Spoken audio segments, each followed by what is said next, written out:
बढ़िया हो गया, रिफ्रेशमेंट हो गया। उसके साथ में आप लोगों ने जो भी आप लोगों का बेसिक था तीनों सब्जेक्ट में, फिर वो फिजिक्स का वेक्टर हो या केमिस्ट्री का मोल कंसेप्ट हो या मैथ में लोगो हो या फिर ट्रिग्नोमेट्री की बात करी या यूनिट की बात करी, जो भी आप लोगों की अनक्लियरिटी थी या कंसेप्ट में कुछ ना कुछ प्रॉब्लम था, तो कुछ मजा आ गया तो लाभ दो दे है ना। आई होप कि सब लोगों ने वो सारी चीजें ठीक कर लिया होगा अपने। चलिए, और जो टेस्ट के परफॉर्मेंस से आपको समझ आ गया होगा कि भाई हम लोगों को कैसे मेहनत करनी है और किस डायरेक्शन में मेहनत करनी राइट। जैसे ये इसमें दो चार चीजें हैं जिनको मुझे नाम से सोचना पड़ेगा आप लोग में। कंसेप्ट पे बहुत अच्छे से क्लियरिटी लानी जरूरी है, क्योंकि कंसेप्ट अगर वीक रहेगी आप लोगों का तो आगे जाके बहुत प्रॉब्लम होने वाली है। एंड ये सबके लिए है, पहले भी मैं आपको बता सकता हूँ कि 10th के जो भी आप लोगों का एटीट्यूड था या जो का 10th के मार्क्स थे उसको भूल जाओ। इतना तो आप सब लोगों को समझ में आ गया होगा कि भाई 10th और 11th 12th में बहुत फर्क है, राइट।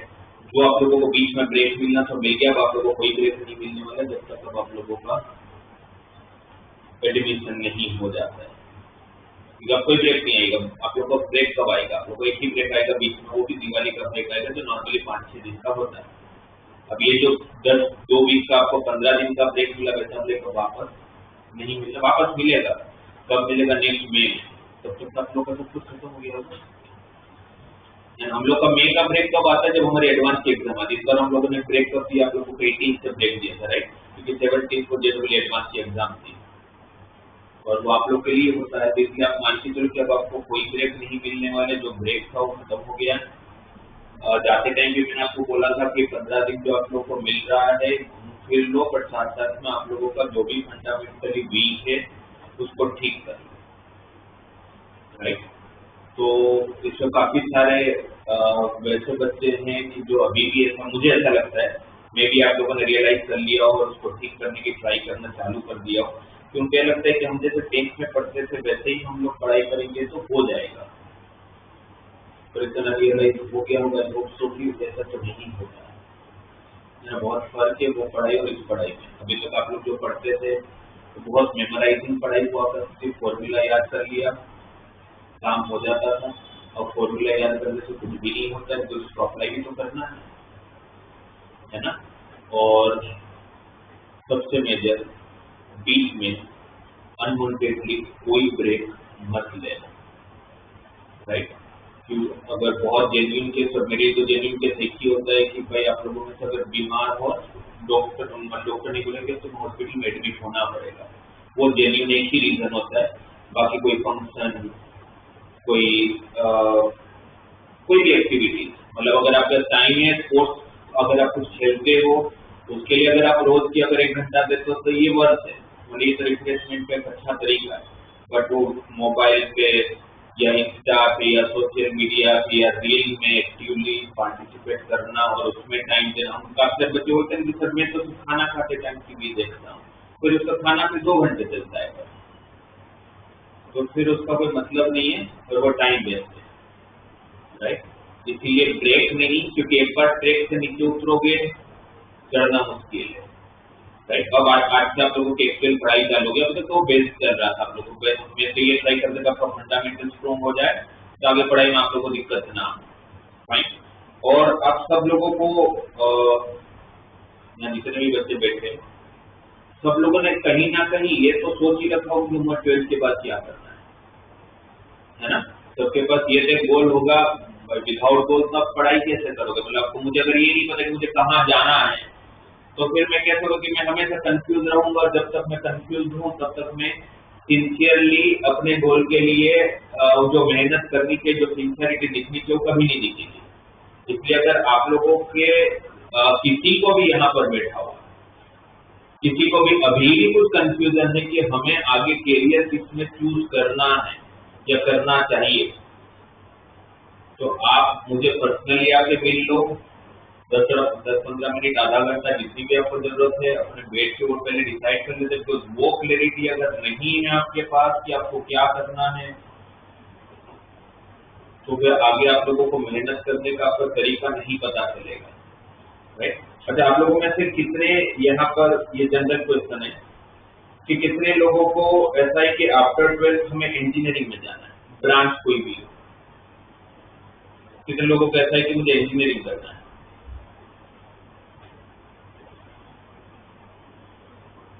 ओके, बस आपको क्या करना है? आपको आपने तो इंजीनियरिंग करना, वो इंजीनियरिंग ही हो गया। डेटा साइंस में मतलब मैथमेटिक्स एंड कंप्यूटिंग भी जाना है, जो आज की, मतलब आज की, अगर कोई मुझे अगर ये क्वेश्चन आज एडवांस का रिजल्ट आया तो जैसे अपने वहाँ पर 950 1 करेंगे 1 मतलब कोई भी मुझे पूछता है कि सर मुझे कौन सी ब्रांच लेनी चाहिए, तो मेरा फर्स्ट ये होता है कि आप एमएनसी में चले जाओ, राइट, जो आपको करना है डेटा साइंस कंप्यूटिंग जिसको आप बोलते हो, विद इंजीनियरिंग है ना, वो एक इंजीनियरिंग कोर्स है। आपने क्वांटम फिजिक्स की लाइन में जाने, क्वांटम फिजिक्स की लाइन में जाने के लिए वापस आपको इंजीनियरिंग फिजिक्स करना पड़ेगा। इंजीनियरिंग क्वांटम फिजिक्स से अलग से कोई ब्रांच नहीं होता था। आप क्या करोगे, इंजीनियरिंग फिजिक्स में जाओगे, right, first second year normally common होता है, उसके बाद फिर आप लोग को एक मेजर सब्जेक्ट सिलेक्ट है, उसमें फिर आप क्वांटम फिजिक्स आप सिलेक्ट कर सकते हो, तभी वो भी आप लोगों को एक इंजीनियरिंग फील्ड ही होगी। आपने बताएंगे तो क्या करना था, तो वो वापस इंजीनियरिंग हो गया। What do you mean by data science? आपको क्या लगता है डेटा साइंस क्या होता है?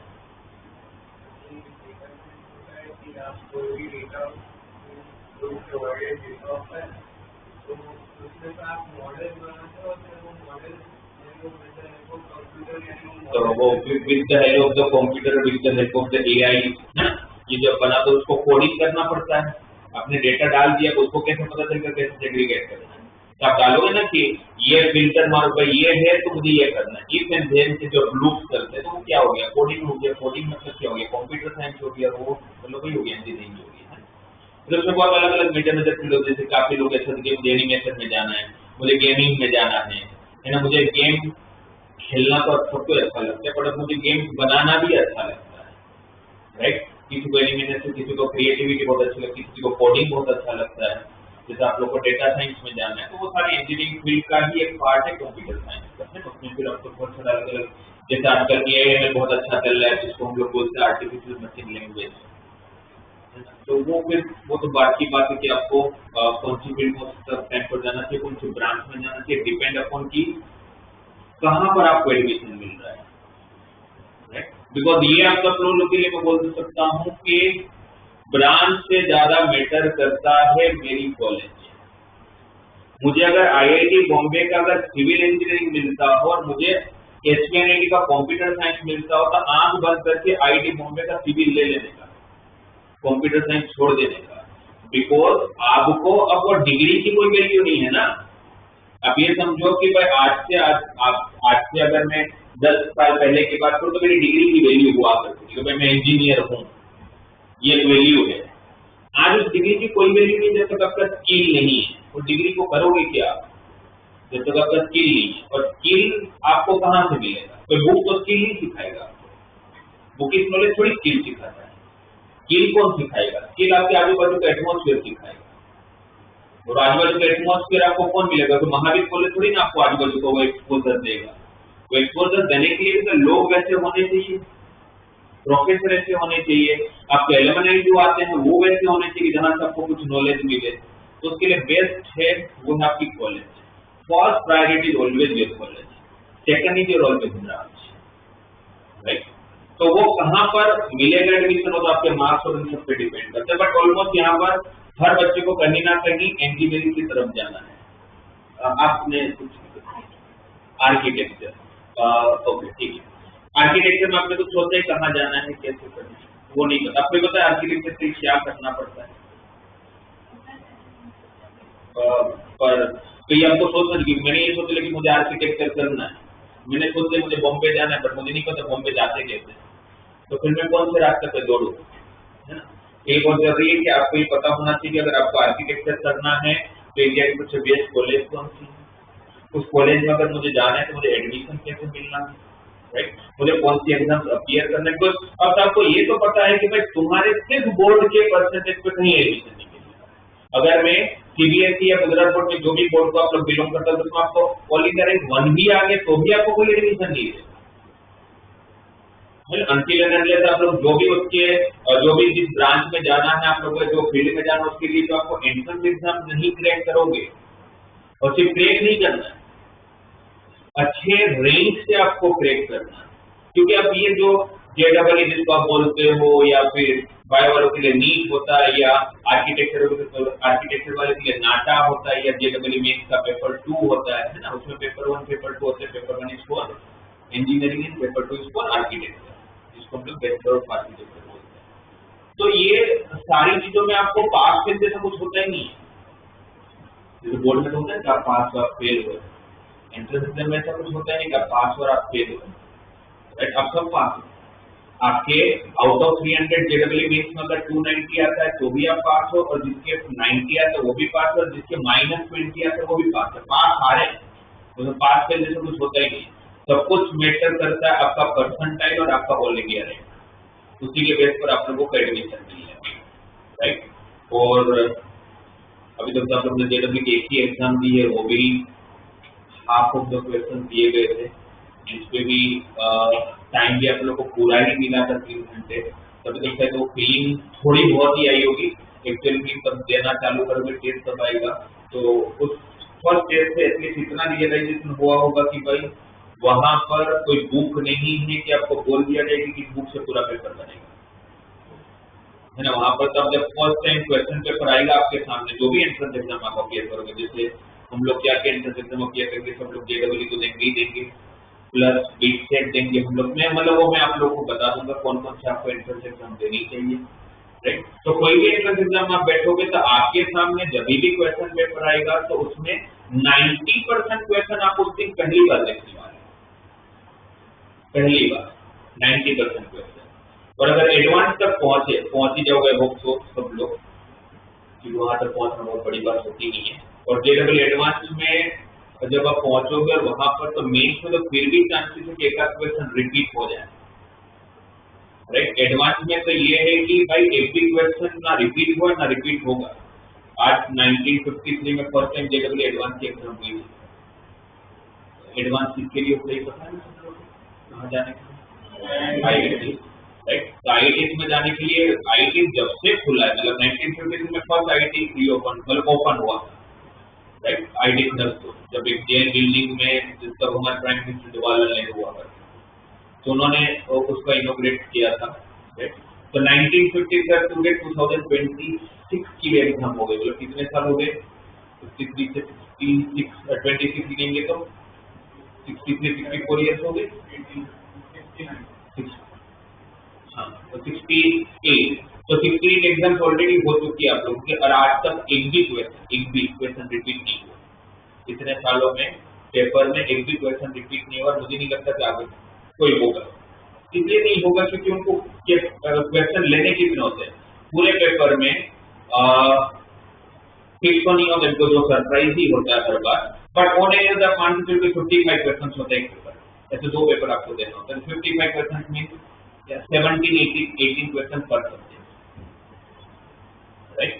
और ये पेपर बनाने के लिए जैसे नीट के पेपर लीक होते हैं, आपने सुना होगा नीट का पेपर इस बार लीक हो गया। वो लीक इसलिए हो गया बिकॉज एक तो ऑफलाइन होता है, राइट। पता होता है कि कौन पेपर बनाने वाला है, फिर उसमें बहुत सारे वो लूप होल्स है, भाई पेपर कोई बनाता है वो पेपर लीक कर सकता है, फिर वो पेपर प्रिंटिंग प्रेस में जाता है वहां से लीक हो सकता है, फिर वो ट्रांसपोर्ट होता है अलग अलग जगह, 20 लाख बच्चे एग्जाम दे रहे हैं, तो डिफिकल्ट है उस चीज को लीक करना, बट ठीक है वो इंडिया में सब चीजें होता रहता है। बट ये मेन्स और एडवांस में नहीं होता है, वो इसलिए नहीं होता कि देखो ऑनलाइन एग्जाम है, राइट। प्लस एडवांस का पेपर जब बनता है तो एडवांस का पेपर किसी को नहीं पता होता कि पेपर कहाँ से बनता है, बिकॉज ये लोग क्या करते हैं जब एडवांस का पेपर बनता है तो हर आईआईटी प्रोफेसर जितने भी होते हैं जो एचओडी लेवल के प्रोफेसर होते हैं, there are 23 IIT, right. But जो 3 लेयर में इसको डिवाइड किया गया 23 आईआईटी को, उसमें फर्स्ट टायर होता है, सेकंड टायर होता है, थर्ड टायर। फर्स्ट टायर मतलब कि जो इनिशियली बनी हुई 8 कॉलेज जो सबसे पहले बनी थी 1953 में, जो मैं आपसे बात कर रहा था, उसमें बॉम्बे थे, दिल्ली है, खड़गपुर है, रुड़की है, लखनऊ है, मद्रास, ये 6 तो थे, कानपुर है, सॉरी 7 है। और अब आईआईटी हैदराबाद को भी इसमें इंक्लूड कर ले, जबकि वो तो काफी बाद में बना, पर उनका परफॉर्मेंस काफी बेटर है, तो उसको भी फर्स्ट टायर में माना जाता है। तो ये 8 कॉलेज जो होते हैं उसी में से कोई ना कोई जो टॉप प्रोफेसर होते हैं हर ब्रांच से, जैसे फिजिक्स, मैथमेटिक्स और केमिस्ट्री के लिए, तो उनको हर एक एचओडी को क्वेश्चन पेपर में बनाना होता है सिर्फ 5 क्वेश्चन, और वो 5 क्वेश्चन बनाने के लिए उसको 6 मंथ का टाइम दिया जाता है। जैसे 8 प्रोफेसर है, ठीक है, 8 into 5 कितना हुआ 40, वो 40 क्वेश्चन फिर हर बार डिसाइड होता है कि आज इस बार का पेपर कौन बनेगा। जैसे इस बार का पेपर बना था आईटी रुड़की ने, लास्ट टाइम का पेपर बना था आईटी कानपुर ने। इसका मतलब ये नहीं कि आईटी रुड़की ने बना था आईटी रुड़की के सारे प्रोफेसर ने बनाया, वो आईआईटी रुड़की के पास सारे क्वेश्चन सेलेक्ट होके आते हैं, राइट। और फिर उसमें से एक ऐसा प्रोफेसर डिसाइड किया गया था कि जो उसमें जितने भी क्वेश्चन आए उनके पास, उसमें से फिर उनको 15 क्वेश्चन सिलेक्ट करना हो। तो पेपर लीक होने के चांसेस मतलब नेगेटिव है, वो होता ही नहीं है, राइट। और प्लस ऑनलाइन एग्जाम है, तो इसलिए वो पॉसिबल ही नहीं कि यहाँ पर कुछ भी एग्जाम लीक होने के तो बहुत दूर दूर की बात है। और रिपीट भी जब 6 महीने तो फिर 5 क्वेश्चन बनाना है, और वो भी आईआईटी के प्रोफेसर, तो उनका नॉलेज भी उतना अच्छा होता है, उनके कंसेप्ट भी इतने अच्छे होते हैं, राइट। आप सोचो कि आपका पेपर अगर एच.सी. वर्मा सर बना रहे, जिसको हम लोग फिजिक्स की गीता मानते हैं, सुना है आप लोगों ने एच.सी. वर्मा सर का नाम, है ना। जब फिजिक्स पढ़ाता होता तो हम लोग बोलते हैं कि फिजिक्स का, जैसे हम लोग के घर में बोलते हैं कि रामायण महाभारत गीता, वैसे फिजिक्स के लिए बोला जाता है कि भाई ये गीता है। एच.सी. वर्मा सबको पढ़ना है, राइट। वो उस लेवल का पेपर बना तो आप सोच सकते हो उनका एप्लीकेशन कितना स्ट्रॉन्ग होगा, वो आपके लिए पेपर बना है। तो आपको भी तो उसी लेवल पे जाके सोचना पड़ेगा ना। और पेपर, लोग ये बोलते हैं कि पेपर टफ होता है, मैं बोलता पेपर बिल्कुल टफ नहीं, क्योंकि जो पेपर बना रहे ये सोच के थोड़े, अगर मैं पेपर बना तो मैं ये सोच के थोड़ी पेपर बना, तो मैं ऐसा पेपर बना तो कोई भी बच्चा सोल्व ही ना कर पाए। ये भी तो ऐसे पेपर बनाता हूँ कि बच्चा सोल्व करे, राइट। बट हाँ, थोड़ा सोच के सोल्व करे। फिर वो रट्टा ट्यूशन वाले बच्चे नहीं चाहिए, क्योंकि रट्टा ट्यूशन वाले बच्चे अगर आईटी में आ भी गए तो आईटी से नाम ही खराब करेंगे ना, क्योंकि उनको तो स्किल वाले लोग चाहिए। इसीलिए आप लोगों को जब भी आप कोई चीज पढ़ते हो, पहले भी मैंने बताया कि भाई उसके कंसेप्ट को समझो, क्यों आप लोग पढ़ाई कर रहे हो। क्योंकि आप लोगों में सभी भी थोड़े बच्चों को जब मैं बात करता हूँ तो बोलते हैं कि सर हमें क्लास में सब समझ आता है, आप पढ़ाते हो सब समझ आता है, राइट। थियरी हमें सारी समझ आ गई है, बट जब हम लोग क्वेश्चन बनाने बैठते तो हमसे क्वेश्चन नहीं लगते। ऐसा होता है कि थियरी सब समझ आ रही है बट क्वेश्चन लगाने बैठते हैं तो क्वेश्चन नहीं लगते, है ना। ऐसा होता है, नहीं होता है तो ऐसा होगा। तो आपको समझ जाने के लिए पहला वार्निंग बेल है कि अभी जो आपको लग रहा है कि आपको थियरी समझ में आ गई, थियरी समझ में नहीं आई, क्योंकि थियरी आपकी तभी समझ में आई माना जाएगा जब उसको आप अप्लाई कर पाओ। तो उसी टाइम पर आप लोग उसको बार बार गो थ्रू करो, राइट। नहीं सुने तो वापस आपके रिस्पेक्टेड सर के साथ बैठो, जो भी आपको पढ़ा रहे हैं उनके साथ बैठिए कि सर मुझे इस टॉपिक के क्वेश्चन लगाने बैठ रहा हूँ तो मुझे नहीं हो रहे मेरे से क्वेश्चन। और जब भी आप डाउट्स लेके जाते हो किसी के पास, फिर मेरे पास आते हो या रोहित सर के पास जाते हो, अभिजीत सर के पास जाते हो, सर के पास जाते हो, कभी भी आप पूरा क्वेश्चन डाउट लेके मत जाओ कि सर मुझे 10 क्वेश्चन नहीं आ रहा है। तो आप जिसके पास अगर मेरे पास लेके आए तो मुझे तो आता ही है ना, मैं तो कर ही दूंगा। आपको फायदा कब है कि आपने जो 10 क्वेश्चन लगाना चालू किया, आप जहां अटके हो वो लेके आओ, मैंने सर इतना किया, अब इसके बाद मुझे नहीं समझ में आ रहा है कि क्या करना है। या तो हो सकता है कि आगे जहां से आपने स्टार्ट किया वो स्टार्टिंग ही स्टेप की आपकी गलत हो, आपका थॉट प्रोसेस ही गलत हो, राइट। तो आपको वहां पर रेक्टिफाई कर दिया जाए कि भाई इसको ऐसा नहीं सोचते, इसको ऐसे करना होता है। या जहां से आप अटके हो वहां से नेक्स्ट स्टेप आपको बता दिया जाएगा, तो आपके दिमाग में हमेशा रहेगा। तो कभी भी आप क्वेश्चन पूरा का पूरा सोल्व मत करो ऑफिस में पहले कि सर मेरे को ये 5 क्वेश्चन नहीं आ रहा है। वो 5 क्वेश्चन में आप कहाँ अटके हो वो बताओ, है ना। तो ज्यादा हेल्पफुल होगा आप लोग को, राइट।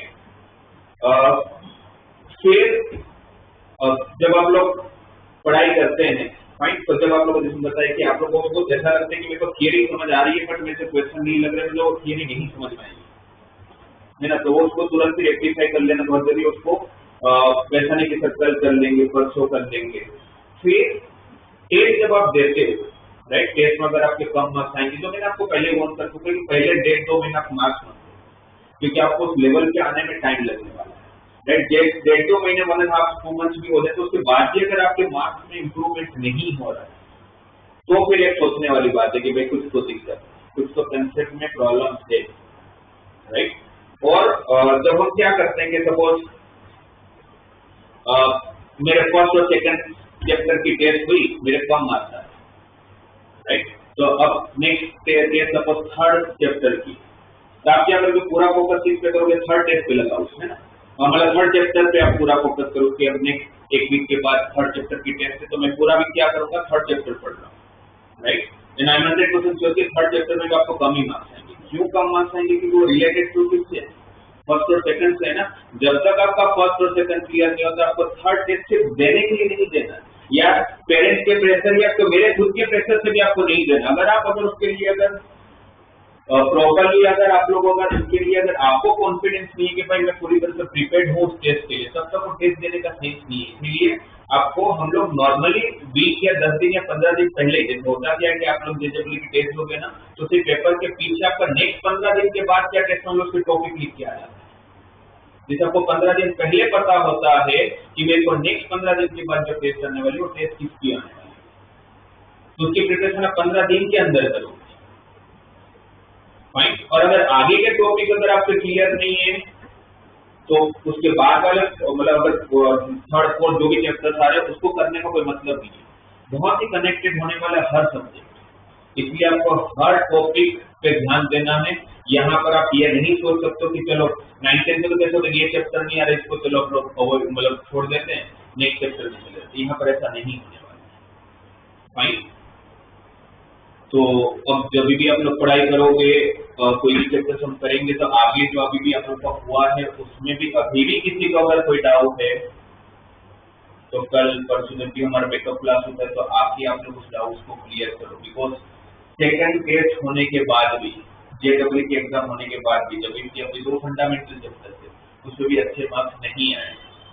अभी संडे वापस आप लोग के टेस्ट टॉपिक आपका अच्छे 10-15 दिन पहले ग्रुप में डाल दिया गया है, राइट। तभी भी आपके पास 1 वीक का टाइम है कुछ चीजों को ठीक करने के लिए। सबको समझ आ रहा है तो मैं बोलने की कोशिश कर रहा हूँ। क्या बेस ये है, बस बॉटम लाइन ये है, कंसेप्ट पे ध्यान देना जरूरी है। चीजों को रटो मत, चीजों को समझो, उसको अप्लाई करने की ट्राई करो। क्लियर? फिर हम लोग बीच में ये सब तो बातें करते ही रहेंगे कि भाई पेपर कैसे होता है, जैसे में क्या क्या चीजें ध्यान देनी चाहिए, कौन कौन से एग्जाम अपने को अपीयर करना है, कौन सी कॉलेज बेटर है, कौन सी ब्रांच बेटर है, वो सब के लिए तो भी काफी टाइम अपने को चाहिए। पर ये है कि आपको कहीं पर भी पहुंचना है तो आपको ये एंट्रेंस एग्जाम में पहुंचाने वाला है। एक फिर कोई भी फील्ड में आप जाना चाहते हो, अगर किसी को अभी भी कुछ कंफ्यूजन है कि मुझे कौन से फील्ड में जाना है या फील्ड से डिसाइड होगा उसके लिए क्या करना पड़ता है, तब मुझे आगे भेज दीजिएगा कभी। ठीक है,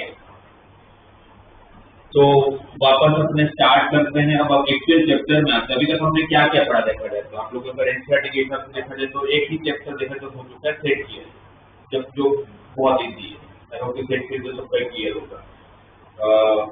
सेकंड इनइक्वालिटी जो आपका फंडामेंटल था, इस इनइक्वालिटी में मेनली 2 पार्ट, सबका इनइक्वालिटी की साइन चेंज होती है। बीकर मेथड क्या होता है, थर्ड मॉड्यूलस, जैसे आप मैक्सिमम लोगों का आज भी प्रॉब्लम है। फिर लोग की खास करके उसकी सारी प्रॉपर्टी और उसको कैसे अप्लाई करना है। और ट्रिगो का यूनिट सर्कल हमने देखा था, और इसके अंदर एंगल कैसे फाइंड करना है, साइन और कोस कैसे डिराइव हुआ है, वो सारी बातें हुई थी। लास्ट में उससे रेंज डिस्कस किया था हम लोगों ने, याद है सबको? क्या होता है बताओ मुझे, साइन और कोस का रेंज, और रेंज क्या होता है पहले ये बताइए। Set of answer. तो साइन और कोस का रेंज क्या है, -1 to 1। तो मुझे कैसा क्यों इसकी मैक्सिमम वैल्यू 1 और मिनिमम वैल्यू -1 बस क्योंकि वो यूनिट सर्कल से बना। यूनिट सर्कल मींस सर्कल उस रेडियस इज 1, तो 1 से बड़ा और -1 से छोटा नहीं होने वाला। टेन और कोट का रेंज -∞ से +∞। सेक और कोसेक का रेंज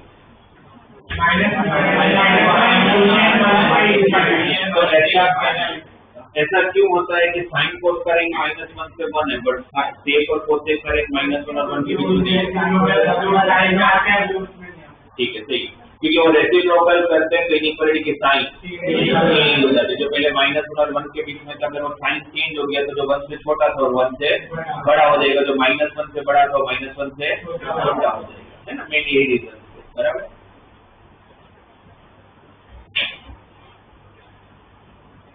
अब देखो ये पूरे ट्रिग्नोमेट्री की जब हम लोग बात करते हैं, इस सेक्शन की बात करते हैं, तो whole trigonometry is divided into four parts. For trigonometry is divided into four parts. First one is for trigonometric ratios and identity.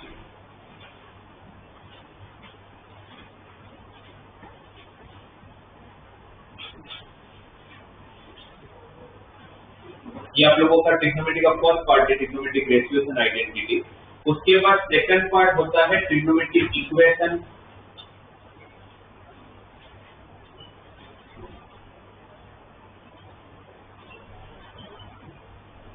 Third part होता है property of triangle,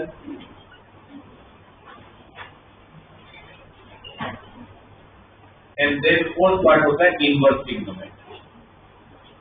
inverse trigonometry है उसका बेस तो चलो 11th हम पढ़ लेंगे, but ये चैप्टर आप लोगों को 12th में दिया हुआ है, जिसका डिटेलिंग अपने 12th में डिस्कस करेंगे। पर ये बाकी के जो तीन पार्ट है, trigonometric ratios and identity, trigonometric equation and properties of triangle, ये हम लोगों को 11th में डिस्कस कर लेना है। तभी हम जब ट्रिग्नोमेट्री पढ़ेंगे तो तीनों पार्ट एक के बाद एक डिस्कस करेंगे।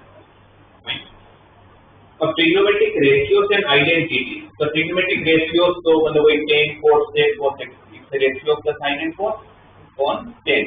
cos क्या होता है? Ratio of cos and sin, sec theta is reciprocal of cos and cosec theta is reciprocal of sin। ये सब आप लोगों को क्लियर है। अब आप लोगों को वापस एक बार मुझे याद करके बताइए, अगर मुझे sin 3π/4 की वैल्यू फाइंड करना है तो मैं कैसे करूं? पाई को पहले तो 180 करेंगे, ठीक है। पाई को आपने 180 रखा। अच्छा, पाई रेडियन है या डिग्री है? डिग्री है। तो 180 इंटू 3/4 45, तो साइन 135 डिग्री, ठीक है ना। और साइन 135 डिग्री की वैल्यू कैसे फाइंड करते हैं?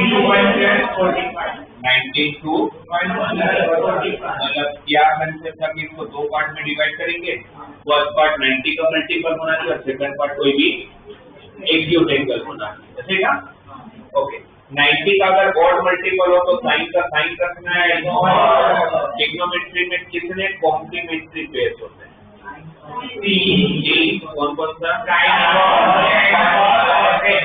साइन कोस, टेन कोस और सेक कोस। तो 90 को ऑड मल्टीपल तो चेंज करना, इवन हो तो चेंज नहीं करना चाहिए। हो गया साइन 90 to 1 तो cos हो जाएगा, cos 45। फिर हम मुझे ये याद करो कौन से क्वाड्रेंट में कौन से ट्रिग्नोमेट्रिक टर्म पॉजिटिव आंसर देते हैं। फर्स्ट क्यों ऐसा कि फर्स्ट में सारे एक्स और वाई दोनों पॉजिटिव है। एक्स किसकी वैल्यू देता है?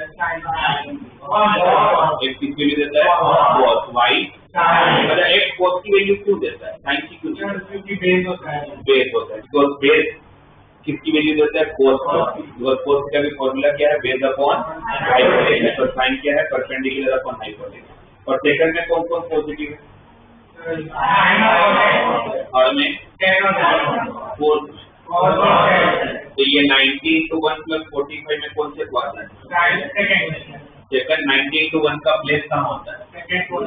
नहीं, 90 into 1 कहाँ होता है? 90 into 1 कहाँ होता है? बी पॉइंट यहाँ पर होता है ना 90 into 1। उसमें आपने कुछ ऐड किया तो कौन से क्वाड्रेंट में हो? उस सेकंड क्वाड्रेंट में साइन पॉजिटिव होता है, नेगेटिव होता है? पॉजिटिव। cos 45 की वैल्यू 1/√2। अच्छा, आप मुझे बता सकते हो 90 into 33 की पोजीशन कहाँ है? कैसे डिसाइड करते हैं? 33 के आजू बाजू का कोई नंबर सोचते हैं जो किसके टेबल में आता है? नहीं मत, ठीक है, साइन पर भी होगा, वो छोड़ दो। प्रोसीजर क्या था? 33 का कोई नेबरहुड वैल्यू जो 4 के टेबल में आता है कौन सा होता है? 32 कहाँ होता है? ए पे। तो 33 कहाँ होगा? बी पे। तब बी पे होना 90 into 30। इस तरह से हम अपनी पोजीशन पता करते हैं। उससे क्वाड्रेंट पता चलता था, क्वाड्रेंट पता चलने पर अपने को साइन पता चलता था। मैक्सिमम बच्चों को ये तो पता होता है कि साइन का कब कोस करना है, कब सेक रखना है। प्रॉब्लम आती है या गलती होती है वो साइन को लेके, तो क्वाड्रेंट आइडेंटिफाई करने में मिस्टेक्स होती है, उसकी वजह से आप लोग को साइन का गड़बड़ होता है, तो उस पर ध्यान देना है अपने को। फाइन। अच्छा, ये जो पाई जब हम लोग बोलते हैं कि पाई रेडियन की वैल्यू कितनी होती है? 180 डिग्री। राइट। तो एंगल के लिए हमारे पास दो मेजरमेंट, एक रेडियन और सॉरी एक डिग्री और एक रेडियन। तो पाई जब आएगा उसकी जगह पर क्या रखेंगे? तो इस तरह की कन्वर्जन जरूरत पड़ सकती है, मुझे डिग्री टू रेडियन में जाना है और रेडियन टू डिग्री में जाना है। तो अगर पाई रेडियन 180 डिग्री, जैसे 1 मीटर 100 सेंटीमीटर है, ये रिलेशन मुझे पता है, तो मेरे लिए मीटर टू सेंटीमीटर में कन्वर्ट करने हैं, सेंटीमीटर टू मीटर में कन्वर्ट करने दी। तो same way we already aware about the conversion between radian and degree. The pi radian equal to 180 degree. Then 1 radian equal to 180 degree by pi. बराबर। और उसी तरह से 1 डिग्री इक्वल टू, जब pi radian 180 degree होता है, 1 degree equal to pi by 180 radian. सही है। अगर पाई रेडियन अगर 180 डिग्री है तो 1 रेडियन को क्या बोलेंगे? 180 डिग्री डिवाइड बाय पाई। और 1 डिग्री को कभी भी रेडियन में कन्वर्ट करना हो तो पाई बाई 180। पाई को यहाँ पर अगर आप 180 डिग्री रखोगे तो 180 बाई, अब यहाँ पर पाई जब होगा 1 डिग्री को तो पाई बाई 180 आया, तो 30 डिग्री को जब रेडियन में कन्वर्ट करो तो क्या करेंगे? इंटू 1 डिग्री अगर पाई बाई 180 रेडियन है, 1 मीटर अगर 100 सेंटीमीटर है, तो 5 मीटर कितना सेंटीमीटर? 5 इंटू 100 होगा ना। तो अगर 1 डिग्री अगर पाई बाई 180 रेडियन है, तो 30 डिग्री को क्या करोगे? 30 से मल्टीप्लाई करोगे, तो 30 से मल्टीप्लाई करोगे तो पाई बाई 6 रेडियन हो जाएगी। इसलिए तो पाई को जब हम 180 डिग्री रखते हैं तो 180 बाई 6 क्या हो जाता है? 30 डिग्री। तो कभी भी डिग्री को अगर रेडियन में कन्वर्ट करना तो आपको आंसर किसके टर्म में छोड़ के आ जाना है? पाई के टर्म में। कोई आपको पूछे कि कन्वर्ट 120 डिग्री इनटू रेडियन, तो क्या करेंगे? 120 डिग्री को अगर रेडियन में कन्वर्ट कर दो तो क्या करेंगे? 120 इंटू पाई बाई 180 है ना, तो 2 पाई बाई 3 रेडियन। तो अगर डिग्री को अगर कभी भी अगर आपको रेडियन में कन्वर्ट करने की जरूरत पड़ेगी तो आपको सिंपल इतना ही करना है कि 1 डिग्री पाई बाई 180 रेडियन होता है, तो जितना भी डिग्री होगा उससे मल्टीप्लाई कर दो और आंसर किसके टर्म में छोड़ के आ जाना है? पाई के टर्म में। वापस अगर पाई को 180 रखोगे तो डिग्री में आ जाओगे। तो अगर आपको रेडियन में आंसर छोड़ना है तो पाई के फॉर्म में ही आप लोग आंसर छोड़ दीजिएगा। अगर ऐसा कोई कन्वर्जन पूछे तो स्कूल लेवल के एग्जाम में शायद हो सकता है जैसा कुछ पूछ ले। मैक्सिमम टाइम आपको जरूरत पड़ेगी ये वाला part, radian into degree. 1 radian किसके बराबर है? 180 डिग्री बाई पाई। अच्छा, ये जो पाई है यहाँ पर, ये जो पाई है वो पाई कौन सा वाला पाई? रेडियन वाला पाई। अब पाई को कहाँ पर यूज करते हो वो देखना पड़ेगा आपको। पाई 22/7 भी होता है, वो पाई 180 डिग्री भी होता है। अगर पाई अगर आप रेडियन के लिए यूज कर रहे हो, पाई अगर रेडियन के लिए यूज कर रहे हो तो पाई 180 डिग्री नहीं है। अगर ये पाई 180 डिग्री होता तो 180 कट हो है, 1 रेडियन इक्वल टू 1 डिग्री हो जाता। यहाँ पर पाई कौन सा वाला पाई है? रेडियन वाला पाई है। तो अगर मैंने यहाँ पर 22/7 रखा, अगर मैंने यहाँ पर 22/7 रख दिया और इसको अगर सोल्व करते हैं 630/11 डिग्री आएगा है ना, 290 या 211। तो 1 रेडियन कितना डिग्री हुआ देखा जाए तो 630/11 डिग्री हुआ।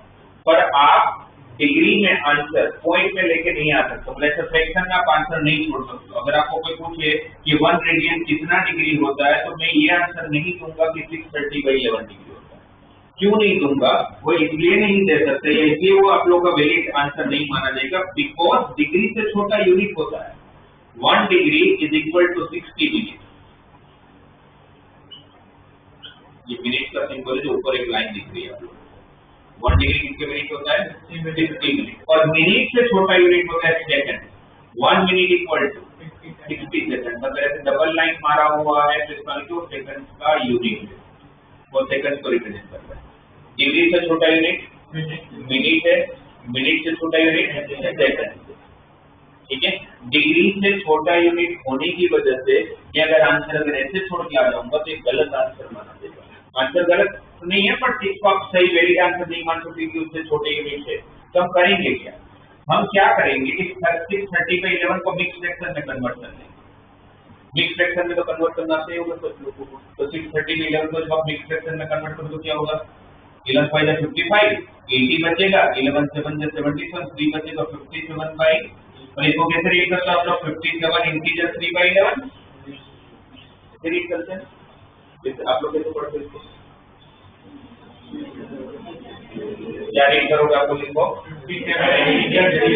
ऐसे बोलते हो ना ओके तो इसमें 57 आपका कंप्लीट पार्ट है कंप्लीट पार्ट में इंटीग्रल पार्ट है तो उसको तो मैं छोड़ दूंगा ये तो 57 डिग्री हो जाएगा बचा कौन और 3/11 डिग्री है और अभी जैसे मैंने बताया कि आप पॉइंट में नहीं छोड़ सकते हो फ्रैक्शन में नहीं छोड़ सकते हो क्यों नहीं छोड़ सकते क्योंकि डिग्री से छोटा यूनिट है मेरे पास तो मैं इसको कन्वर्ट करूंगा मिनट और इसको अगर मिनट में कन्वर्ट करूं तो किससे मल्टीप्लाई किया जाएगा जैसे ही मैं 60 से मल्टीप्लाई करूंगा जब डिग्री नहीं रहा क्या होता है मिनट होता है अब जब क्या हो चुका है मिनट हो चुका है तब अगर वो मिनट हो चुका है तो क्या होगा ये 57 डिग्री 180 बाई 11 मिनट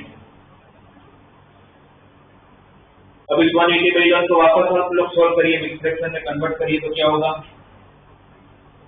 180 बाई 11 हो जाएगा 16 into 11 176 into 4 by 11 इसका कंप्लीट पार्ट कितना इंटीग्रल पार्ट 16 तो क्या हो गया अब ये 57 डिग्री 16 मिनट 4 by 11 into 60 तो ये किस में कन्वर्ट हो जाएगा सेकंड क्यों 4 by 11 नहीं छोड़ सकते क्योंकि मिनट से छोटा यूनिट है आपके पास तो उस मिनट को अगर मुझे सेकंड में कन्वर्ट करना तो किससे मल्टीप्लाई 60 से कितना हुआ ये 240 बाई 11 अब 240 बाई 11 से फिर आप लोगों को आगे जाने की जरूरत नहीं क्योंकि वैसे तो सेकंड्स के बाद नैनो सेकंड्स माइक्रो सेकंड्स भी होते हैं बट आप लोगों को सिलेबस बनी है तो उसका कन्वर्जन की जरूरत नहीं है आप बस इसको एप्रोक्सीमेट वैल्यू पता कर लो 57 डिग्री 16 मिनट 240 बाई 11 हुआ नहीं 240 बाई 11 सेकंड 240 को 11 से डिवाइड करूंगा तो 11 टू द 22 20 बचेगा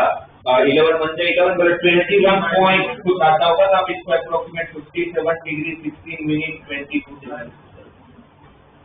21.86 कुछ आता होगा तो इसको 22 बोल दो तो इसका के 1 रेडियन किसके बराबर होगा कोई पूछेगा तो क्या बोलोगे 57 डिग्री 16 मिनट 22 सेकंड ये आपको याद करना है ये आपको याद अगर कोई पूछे अगर स्कूल लेवल पे किसको कन्वर्ट कर दो तो स्कूल के एग्जाम या कुछ एग्जाम में आ गया तो बात अलग है तो सबको पूरा प्रोसीजर करना पड़ेगा राइट बट अब अगर आपको अगर ये याद हो चुका है या हो चुका नहीं याद कर ही लेना है कि 1 रेडियन किसके बराबर होता है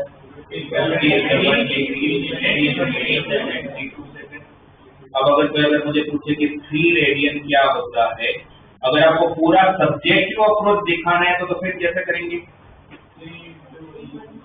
1 रेडियन किसके बराबर था 180/5 तो 3 रेडियन किसके बराबर होगा 3 into 180/5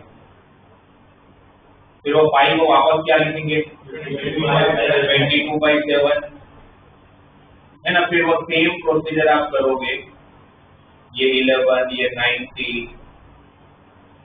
है ना तो यहाँ पर मैंने आपको पूरा प्रोसीजर बताया वो पूरा का पूरा प्रोसीजर आपको चेंज करना है फ्रैक्शन में आप आंसर छोड़ोगे नहीं इसलिए मिक्स फ्रैक्शन में कन्वर्ट करोगे जितना इंटीग्रल पार्ट होगा उसको बाहर निकाल लेना जो फ्रैक्शनल पार्ट होगा उसको डिग्री को किस में कन्वर्ट करेंगे 60 से मल्टीप्लाई करके मिनट में फिर मिनट को वापस मिक्स फ्रैक्शन में कन्वर्ट करेंगे जो इंटीग्रल पार्ट होगा मिनट में बाहर आ जाएगा जो फ्रैक्शन में रहा उसको इनटू 60 करके सेकंड में फिर सेकंड से आगे जाने की जरूरत नहीं है तो एप्रोक्सीमेट आंसर छोड़ दो बट अगर ये ऑब्जेक्टिव में आता है कि जहां पर मुझे अपने स्टेप्स नहीं दिखाने मुझे अपने प्रोसीजर नहीं दिखाना है तो अगर मुझे ये याद है तो मुझे इसका आंसर डायरेक्टली पता है ना 1 रेडियन अगर 57 डिग्री 16 मिनट 22 सेकंड होता है तो 3 रेडियन कितना होगा तो 3 से मल्टीप्लाई करूंगा 57 into 3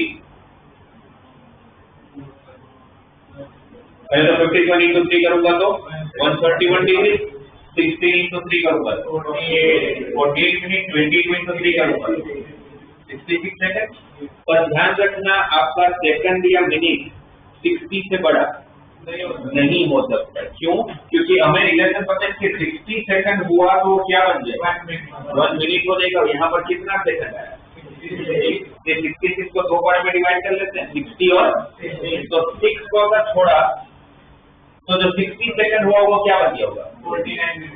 1 मिनट बन गया होगा। वो 1 मिनट 48 के साथ अगर ऐड होगा तो ये आपका 3 रेडियन की डायरेक्ट वैल्यू आ गई। 171 डिग्री 49 मिनट 6 सेकंड। समझ आया? पर ये डायरेक्टली हो जाएगा कब? अगर आपको ये याद है तो ना, आपको पूछे आप बताओ मुझे 5 रेडियन को अगर डिग्री में लिखना तो क्या लिखो?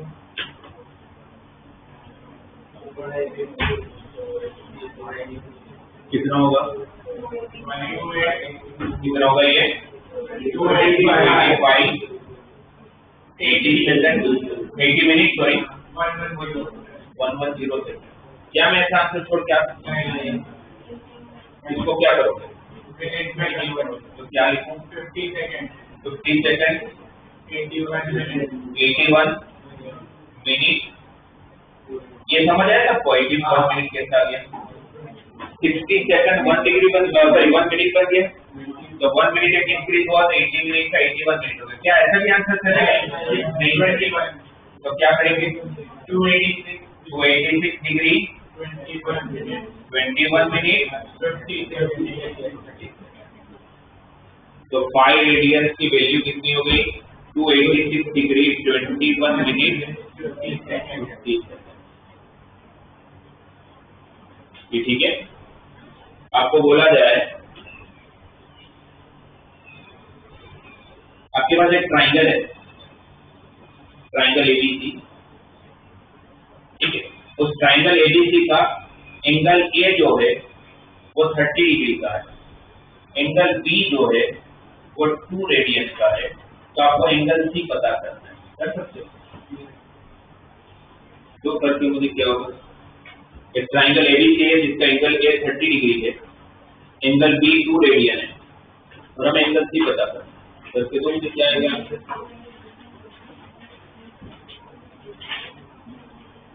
अगर आपको जो बताया मैंने समझ आएगा तो आप कर लो।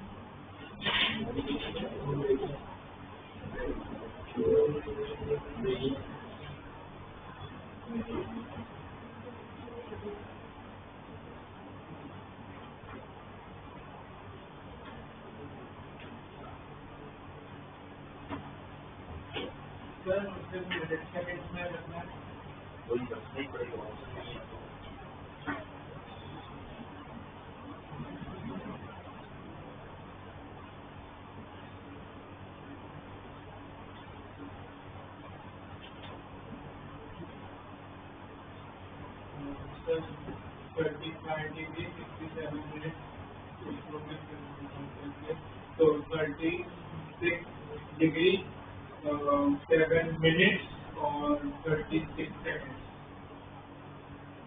चलिए एक बार चेक करते हैं एंगल। अच्छा, सबको ये पता है कि a plus b plus c equal to 180 degree होता है ना ट्राइंगल एबीसी। तो उसमें एंगल का एडिशन कितना?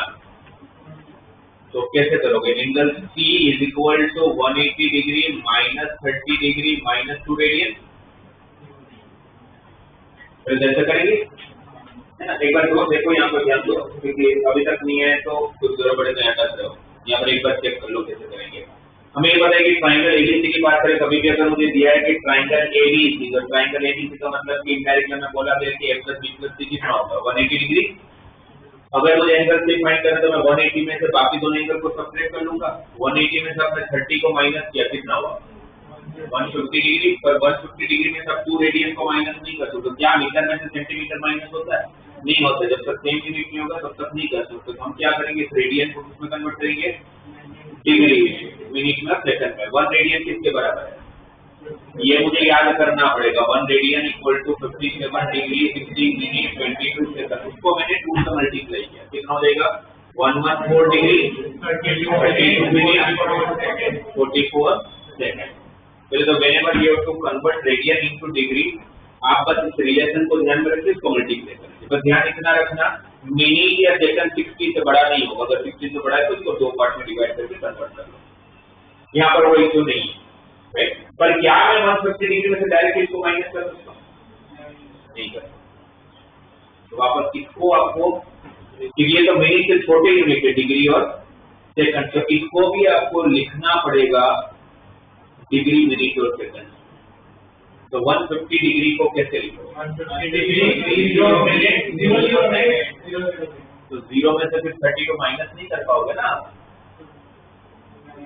ऐसे नहीं होता। देखो क्या करना पड़ेगा आपको, 150 डिग्री को मैं ऐसे लिख सकता हूँ, 149 डिग्री, एक एक स्टेप करते हैं, 149 डिग्री 60 मिनट की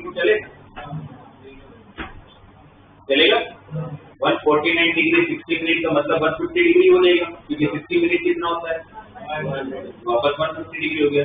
पर अभी क्या इसमें से इसको माइनस नहीं कर सकते, क्योंकि इसके अंदर सेकंड भी तो है। अगर हाँ सेकंड नहीं होता तो ये मेरा काम हो जाता, तब इसको भी मुझे अब क्या करूंगा, 149 डिग्री हो गया, 60 मिनट को अगर मुझे लिखना है तो क्या लिखना है, 29 मिनट 60 सेकंड। नाउ 60 सेकंड क्या बनेगा, 60 सेकंड क्या बनेगा, 1 मिनट यहाँ ऐड हुआ तो कितना मिनट हुआ, 60 मिनट क्या बनेगा, 1 डिग्री का वापस आ जाएगा 150 डिग्री। अब इसमें से आप लोगों को इसको माइनस करना पड़ेगा, क्योंकि सेकंड में से सेकंड ही माइनस हो सकता है, राइट, इसलिए सेकंड में लाना जरूरी है मेरे को। तो 60 में से 44 गया, कितना बचेगा 60, राइट। फिर 59 में से 32 गया, कितना बचेगा 27, और 149 में से 144 गया 35। तो आप लोगों का एंगल सी कितना बनेगा, 35 डिग्री 27 मिनट 3 सेकंड, ये आपका एंगल सी हो जाएगा। आया समझ में,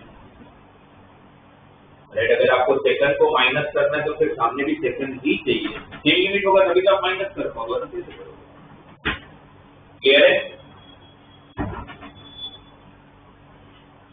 एक साइक्लिक क्वाड्रिलेटरल है,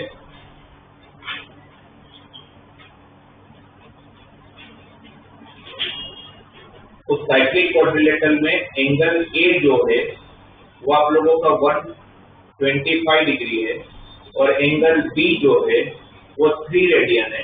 तो आपको एंगल सी की वैल्यू एंड एंगल डी की वैल्यू पता करनी है। साइक्लिक क्वाड्रिलेटरल में 2 एंगल आपको दिया हुआ है, बाकी 2 एंगल आपको बताता हूँ। तो साइक्लिक क्वाड्रिलेटरल का प्रॉपर्टी आपको सबको पता होगा, क्या होता है, एंगल का एडिशन। साइक्लिक क्वाड्रिलेटरल बोलते किसको है, सर्कल के इंस्क्राइब्ड होता है, तो बोलेंगे सर्कल के जो इंस्क्राइब्ड होता है। सर्कल सर्कमस्क्राइब्ड है, क्वाड्रिलेटरल इंस्क्राइब्ड है, बोलते हैं कि सर्कल ही सर्कमस्क्राइब्ड और क्वाड्रिलेटरली इंस्क्राइब्ड ऑफ सर्कल। तो आपको प्रॉपर्टी आपको एकदम सही बताया कि ऑपोजिट एंगल का एडिशन कितना होना चाहिए, 180। वो प्रॉपर्टी को यूज करके मुझे बताओ एंगल सी और एंगल डी कितना।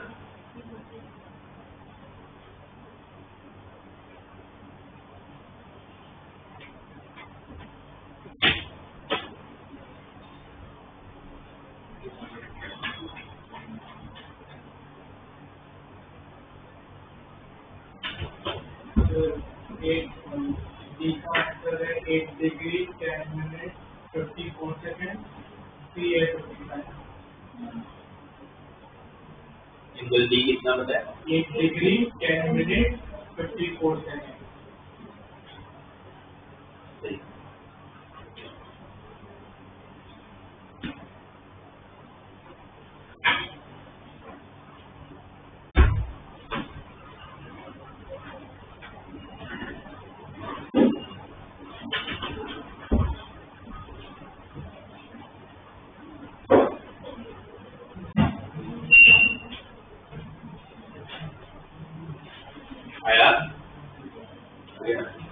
Angle A plus angle C तो 180, एंगल सी में तो किसी को प्रॉब्लम ही नहीं हुई होगी, 180 में से 125 गया तो कितना बचा 55।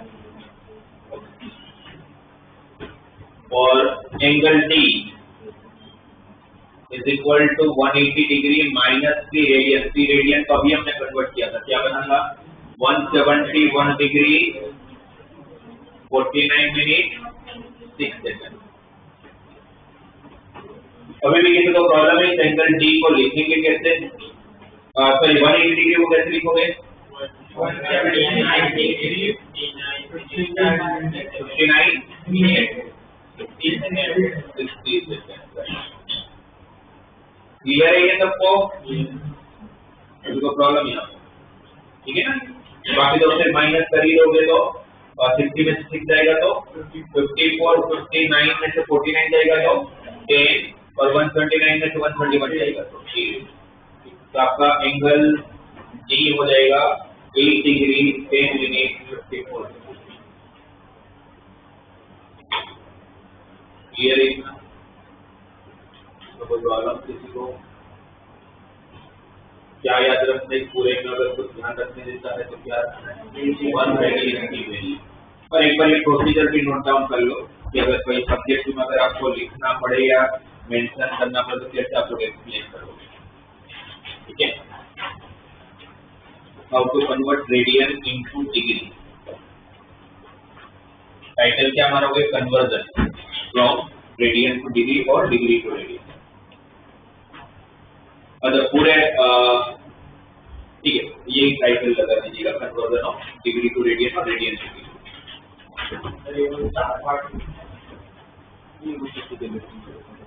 बता दीजिए।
आप लोगों को ये जो सब्जेक्टिव वाला जो पार्ट पूरा तो नहीं कर रहा, ये तभी करना है जब आप लोगों को बोला जाए सब्जेक्टिव में कि इसको कन्वर्ट करके, तो अदरवाइज आप डायरेक्टली करोगे सिर्फ ये रिलेशन को याद करके। और ये रिलेशन बहुत अच्छे से याद कर लीजिए और बहुत सारी जगह पर आपको जरूरत पड़ने वाली है।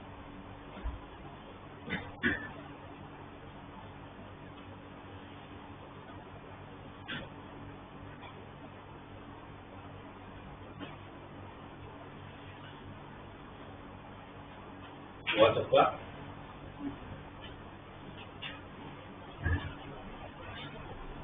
आपको अगर बोला जाए कि sine 11 degree minus cos 11 degree की वैल्यू पॉजिटिव होगी कि नेगेटिव होगी, तो आप लोगों को क्या करना है? आंसर क्या होगा ये तो जान ही नहीं सकते। 11 डिग्री मुझे भी नहीं आता, आपको भी नहीं आता, किसी को भी नहीं आता, मतलब किसको नहीं आता, मतलब वो टेबल पे देखना पड़ेगा अगर आपने तो देखना है तो। इसलिए वो ये नहीं पूछने वाला आपको कभी भी कि sine 11 degree minus cos 11 degree की वैल्यू क्या होगी। वो आपको ये पूछेंगे, आपके कंसेप्ट कितने स्ट्रॉन्ग है वो पता करने के लिए कि sine 11 degree minus cos 11 degree का आंसर जो होगा वो पॉजिटिव होगा कि नेगेटिव होगा। अगर आपने यूनिट सर्कल को समझा, सिर्फ मैंने बोला और सिर्फ रट नहीं लिया, सिर्फ सुन नहीं लिया, अगर आपने उस यूनिट सर्कल को अच्छे से समझा है तब इसका आंसर बता दोगे कि इसका आंसर पॉजिटिव होगा कि नेगेटिव। नेगेटिव होगा। कैसे नेगेटिव होगा?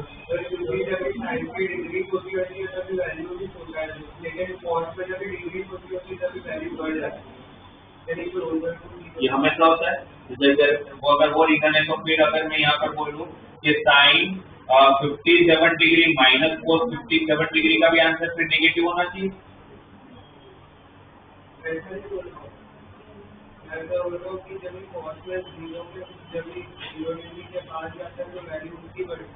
वैल्यू बढ़ती है, वैल्यू कम होती है।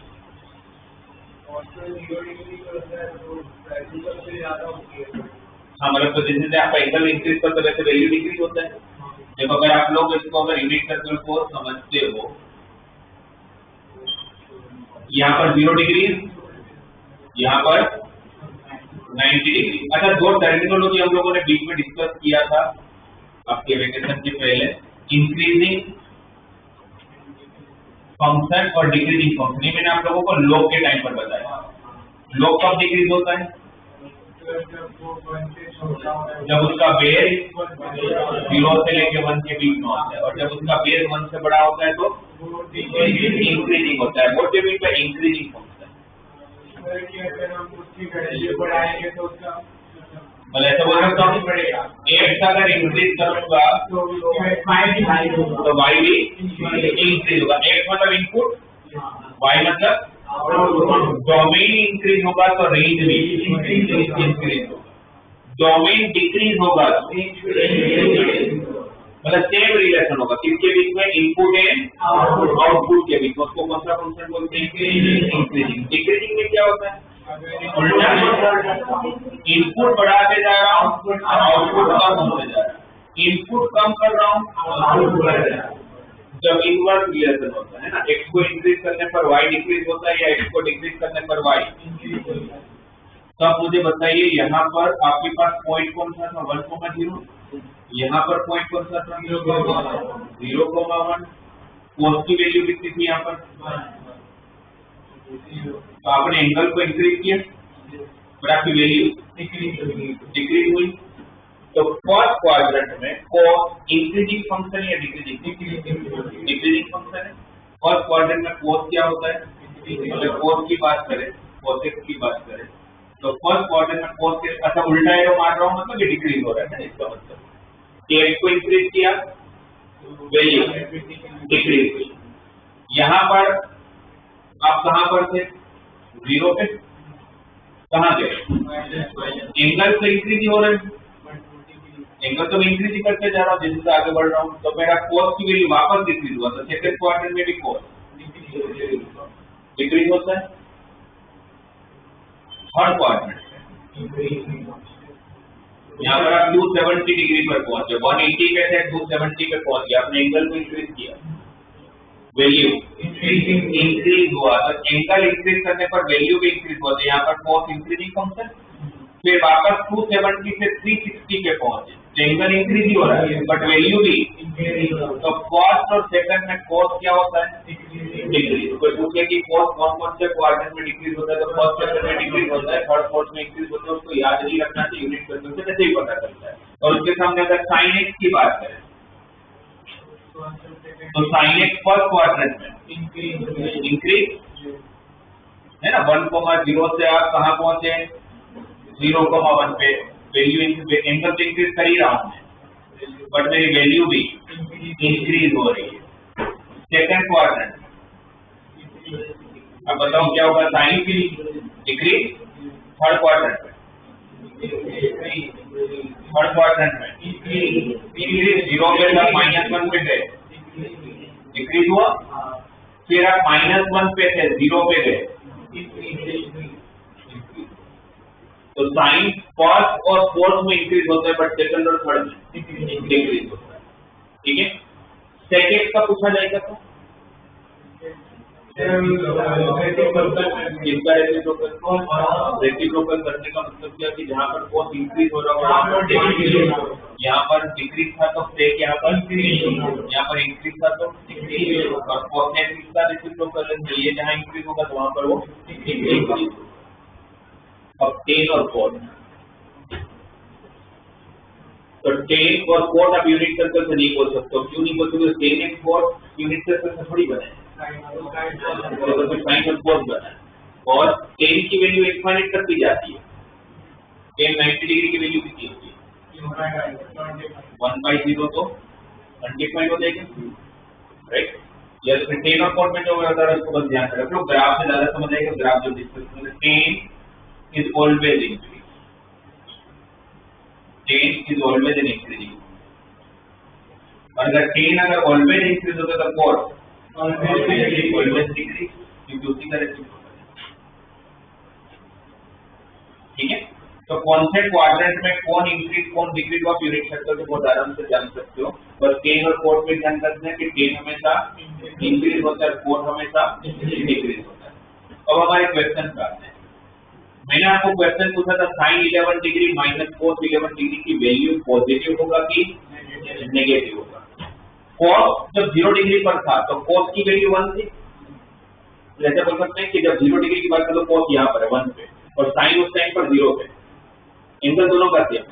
जैसे जैसे एंगल को मैं इंक्रीज करते जाऊंगा तो कोस की वैल्यू कम होगी और साइन की वैल्यू टाइम पर आगे बढ़ रहा होगा। कोस ऊपर से नीचे आ रहा होगा, साइन तो कोई ऐसा टाइम होगा जब दोनों सेम लेवल पे आएंगे, सब सेम लेवल पे 45 डिग्री पर दोनों सेम आते हैं। फिर कोस नीचे की तरफ जा रहा है, साइन, इसका मतलब क्या होगा कि 45 डिग्री तक कौन बड़ा होगा? कोस डिग्री कोस ऊपर है, ऊपर से नीचे की तरफ जा रहा है, तब तक 45 डिग्री पर दोनों सेम हो गए। और 45 के बाद साइन ऊपर की तरफ जा रहा है 1 की तरफ और कोस नीचे आ रहा है तो 0 की तरफ आ रहा है। तो हम ये बोल सकते हैं, इससे ये स्टेटमेंट कह सकते हैं कि 0 डिग्री से लेके 45 डिग्री तक के कोई भी एंगल में cos theta is always greater than sin theta. At 45 degree both are same, between 45 degree to 90 degree sin theta is greater than sin theta. 45 से 90 के बीच में कौन छोटा हो जाएगा? cos छोटा हो जाएगा और sin बड़ा हो जाएगा, sin theta is greater than sin theta, sin theta greater than cos theta. सही है, तो फिर अब ये 11 डिग्री की बात करें तो किसकी वैल्यू छोटी होगी, sin की या cos की? sin की छोटी होगी। तो 11 डिग्री कहाँ है? 0 से 45 के बीच में, 0 से 45 के बीच में cos बड़ा है तो cos की वैल्यू sin की वैल्यू से बड़ी होगी, तो छोटी वैल्यू में से बड़ी वैल्यू सब्ट्रैक्ट करो तो आंसर -। पर उसके सामने अगर हमें कोई ये पूछे कि sin 76 degree minus cos 76 degree की वैल्यू कितनी होगी, तो बोल सकते हैं पॉजिटिव होगा, क्योंकि 76 डिग्री के बीच में आता है मतलब sin बड़ा होगा, राइट। हो सकता है कि ये क्वेश्चन आप लोगों को इस तरह से दिया है कि sin 121 degree plus cos 121 degree का आंसर पॉजिटिव होगा या नेगेटिव होगा। sin 121 degree plus cos 121 degree का आंसर पॉजिटिव होगा कि नेगेटिव होगा। तो आपको क्या करना है, क्योंकि हर क्वाड्रेंट के लिए आप ये करने जाओगे सोचने जाओगे तो हो सकता है कि उसमें कंफ्यूज हो जाओ। इसीलिए आपको वो नहीं करना है, आपको सिर्फ ये याद करना है। और अगर आपको अगर कोई एक ऐसा एंगल दिया जाए जो 90 से बड़ा है तो पहले उसको एक्यूट एंगल में कन्वर्ट कर लो। ये कन्वर्जन आपको आता है। 121 डिग्री को क्या लिख लो? 90 प्लस 31 cos ऑफ 90 प्लस 31। 90 है तो साइन का cos, कौन सा क्वाड्रेंट है? सेकंड क्वाड्रेंट का साइन पॉजिटिव होता है। यहाँ पर 90 डिग्री तो cos का आंसर, cos पहले साइन होगा। और कौन सा क्वाड्रेंट? cos क्या होता है? इसको जब कन्वर्ट किया तब ऐसा हो गया cos 31 डिग्री माइनस 31 डिग्री। 0 और 45 के बीच में, 0 और 45 के बीच में cos बड़ा या साइन बड़ा? cos बड़ा, तो बड़ी वैल्यू में सबसे छोटी वैल्यू माइनस किया तो आंसर ही। तो कितना भी बड़ा एंगल दे दे, गिवन एंगल को आप सबसे पहले एक्यूट एंगल में कन्वर्ट करो। एक्यूट एंगल में कन्वर्ट करोगे या तो इसमें आएगा या इसमें आएगा। इसमें आया तो cos बड़ा होगा, इसमें आया तो साइन बड़ा होगा। ठीक है ना? आए तो समझे?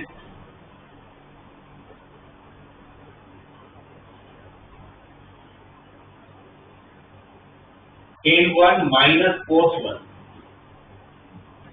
पॉजिटिव होगा नेगेटिव होगा?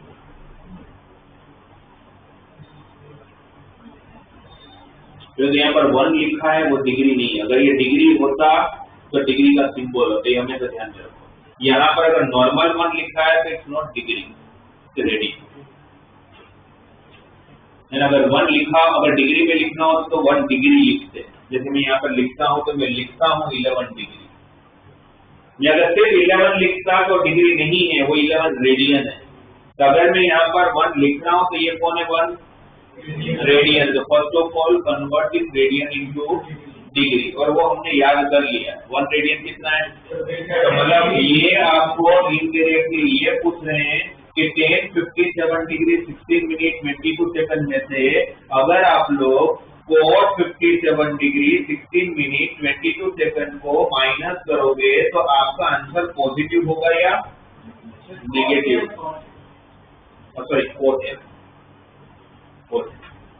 तो cos 57 डिग्री 16 मिनट 22 सेकंड को सब्ट्रैक्ट करोगे तो आपका आंसर पॉजिटिव होगा या नेगेटिव होगा? तो जैसे ये हमने बनाया साइन cos के लिए, वैसे tan cos का भी बताओ मुझे कैसे होगा।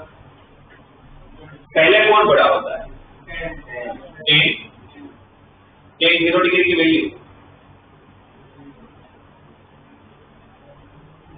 तो यहाँ देखिए, बताओ ना tan 0 डिग्री की वैल्यू 0। tan 0 डिग्री की तरह 0, tan 0 degree 0, tan 45 degree 1, tan 90 degree infinite. तो tan इंक्रीज हो रहा है डिक्रीज हो रहा है? इंक्रीज हो रहा है। तो इनिशियली 90 का इंक्रीजिंग tan छोटी वैल्यू देगा। tan 0 डिग्री तो कितना होता है? इंक्रीजिंग का मतलब क्या है कि भाई एंगल इंक्रीज करो तो वैल्यू भी तो इंक्रीज, और उसके सामने cos डिक्रीज। तो what is value of cos 0 degree? cos 0 क्या होगा? cos upon sin 1 upon 0 infinite. What is cos 45? 1। What is cos 90? 0। cos कैसा फंक्शन हुआ? tan इंक्रीजिंग फंक्शन है cos। तो फिर पहले कौन बड़ा होगा? जैसे इसमें भी ऐसा होगा ना कि cos ऊपर है, ठीक है, cos 0 पे इनफाइनाइट पे और tan 0 पे 0 पे। जैसे जैसे एंगल बढ़ाते जाओगे tan अब होगा cos इनफाइनाइट पे था तो cos नीचे आएगा, tan दोनों सेम का होंगे। तो तब तक कौन बड़ा है? cos। तब तक कौन बड़ा है? तो 0 से लेके 45 के बीच में अगर हम लोग tan और cos को अगर कंपेयर करें तो हम ये बोल सकते हैं कि cos theta is greater then tan theta,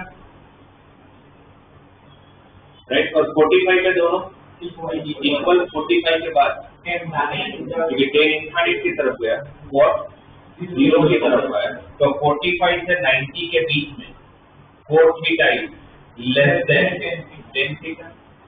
ये आपको ध्यान रखना। और अगर ध्यान रखने को नहीं कि याद रख के जाना तो यूनिट सर्कल सारा बन जाएगा। और वो बस यहाँ अप्लाई कर लेता हूँ। मेरे को कम से कम चीजें रटनी है, ज्यादा चीजें समझनी है, क्योंकि बहुत सारी चीजें याद करनी, अगर रटने जाओगे तो नहीं हो पाएगा, इतनी सारी चीजें आएगी।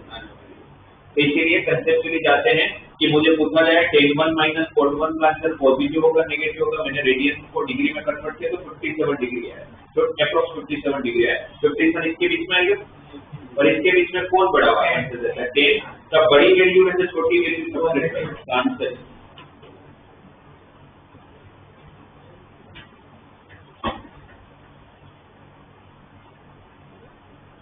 क्लियर? हो सकता है कि आपको ये भी पूछा जाए tan 1 बड़ा या tan π/4 बड़ा।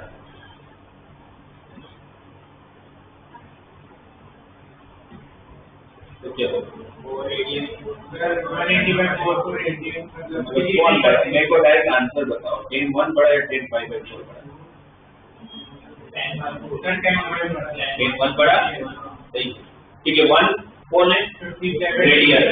तो जैसे इसको लिखा तो ये क्या हुआ, tan 57 degree 16 minute 22 second, approx 57 degree भी ले सकते हो। और पाई तो 180 डिग्री होगा, ये 45 डिग्री के पास है। और tan कैसा फंक्शन है, इंक्रीजिंग और डिक्रीजिंग। तो अगर आप एंगल बढ़ाए होंगे तो आपका आंसर भी तो बड़ा ही होगा। तो 45 पे बड़ी वैल्यू देगा तो 57 पे बड़ी वैल्यू देगा, 57 पे बड़ी वैल्यू देगा तो सही होगा। आगे समझ में, इस तरह से कोई भी वैल्यू को आप लोग कंपेयर कर सकते हो, पॉजिटिव नेगेटिव, कौन ग्रेटर है कौन लेसर है, वो सारी चीजें। tan और sin और cos का नॉर्मली आप लोगों को मार्क्स में नहीं देंगे, अगर दे भी दिया तो फिर आप लोगों को अप्रोक्स वैल्यू पे ही जाना पड़ेगा, क्योंकि tan और sin के बीच में कोई रिलेशन नहीं होता। और वैसे भी tan और cos, क्योंकि tan से इनफाइनाइट तक जाता है, sin तो वैसे पीछे आराम से जा पाता है, इसलिए उनके बीच में कंपैरिजन जैसी कोई बात ही नहीं है। ये क्लियर है? तो इंक्रीजिंग डिक्रीजिंग आपकी समझ आया होगा। कोई पूछे इंक्रीजिंग फंक्शन को बस सिंपल लैंग्वेज में समझा होगा, क्या बताएंगे आप लोग?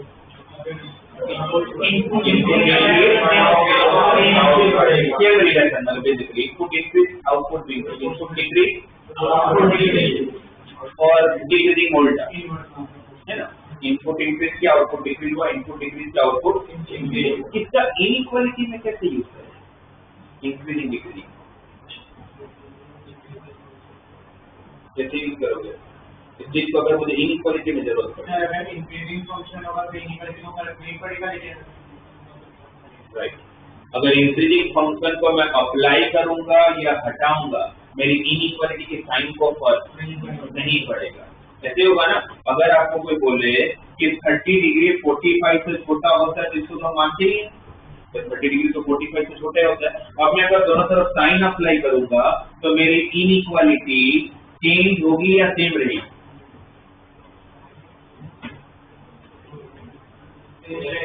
सेम रहेगी। क्यों?